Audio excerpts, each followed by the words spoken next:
Gate keeper அந்த time தூங்கிட்டான்றார். 48 hours யாராக இருந்தாலும் ஒருத்தர் கண்டினியூ ஒர்க் பண்ண அந்த டைமில் அசதி வரதா செய்யும், தூங்க தான் செய்வாங்க. அப்போ அவங்களுக்கு டியூட்டி ரோஸ்டர் போட்டது யார்? கிராசிக்கில் வந்து கேட்டு திறந்து இருந்ததுன்னா அது ஸ்டேஷன் மாஸ்டருக்கு தெரியும் அப்படிங்கிறாங்க. அது அப்படி வாய்ப்புகள் இருக்கா? சார் சிக்னலிங் இருக்குல்ல சார், ட்ரெயின் போகிறச்சவே அந்த இடத்துல மேப் பண்ணுவாங்க, எங்கே போகுதுன்னு தெரியும். அவங்களுக்கு கண்டிப்பாக ஸ்டேஷன் மாஸ்டருக்கு தெரியும், தெரியாமலாம் வாய்ப்பே இல்லை. அந்த சிக்னலிங் இருக்குது, அந்த மாதிரி மாடர்ன் எக்யூப்மெண்ட்லாம் இருக்குது. ஸோ ஈவன் இப்போ ரீசெண்டாக நடந்த ஒடிசா ட்ரெயின் ஓவர் லூப்பிங் அந்த மாதிரிலாம் ஆக்சிடென்ட்ஸ்லாம் நடந்துச்சு. எவ்வளோ 2 ட்ரெயின் கிராஷ் ஆகுறதே முன்னாடி கவர்ஸ் மூலிமா கண்டுபிடிக்கும் போது இதெல்லாம் மாடர்ன் எக்யூப்மெண்ட்ஸ் இருக்குது. நான் இன்னொன்று என்ன சொன்னால், சேஃப்டி இன்ஜினியரிங்க்கு கொஞ்சம் சென்ட்ரல் கவர்மெண்ட்டும் சரி ஸ்டேட் கவர்மெண்ட்டும் சரி பணத்தை ஒதுக்கணும். நீங்கள் சேஃப்டி இன்ஜினியரிங்கில் ஒதுக்குற நிதியை நீங்கள் டைவெர்ட் பண்ணிங்கன்னா பெரிய காசு செலவு பண்ணுறதுக்கு நீங்கள் ரெடியாக இருக்கீங்கன்னு தான் அர்த்தம்.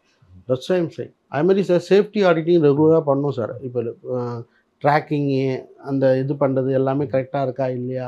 ஈவன் எனக்கு தெரிஞ்சு இவர் ஏன் 2 டேஸாக கண்டினியூவாக கேட் கீப்பர் 24 ஹவர்ஸ்க்கு மேலே 48 ஹவர்ஸ் ஒர்க் பண்ணாங்கன்னு எனக்கு புரியல.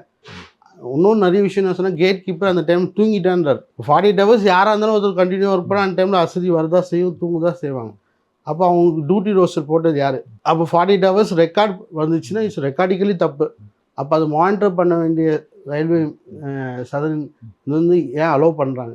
அப்போ இன்னொரு ஆல்டர்னேட்டிவ் ஏன் போகல? வேலைவாய்ப்பு இல்லாமல் எவ்வளோ இளைஞர் இருக்காங்க, ஏன் அவங்க வேலைவாய்ப்பு கொடுக்கலாம்ல?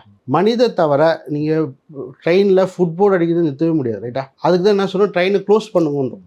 It's engineering control. இப்போ மெட்ரோ இல்லை யாருமே ஃபுட்போர்ட் அடிக்க மாட்டாங்க. ஸோ அதுதான் இன்ஜினியரிங் கண்ட்ரோல் கொண்டு வந்தால் இந்த மாதிரி விபத்துகள் தாராளமாக தடுக்கலாம்.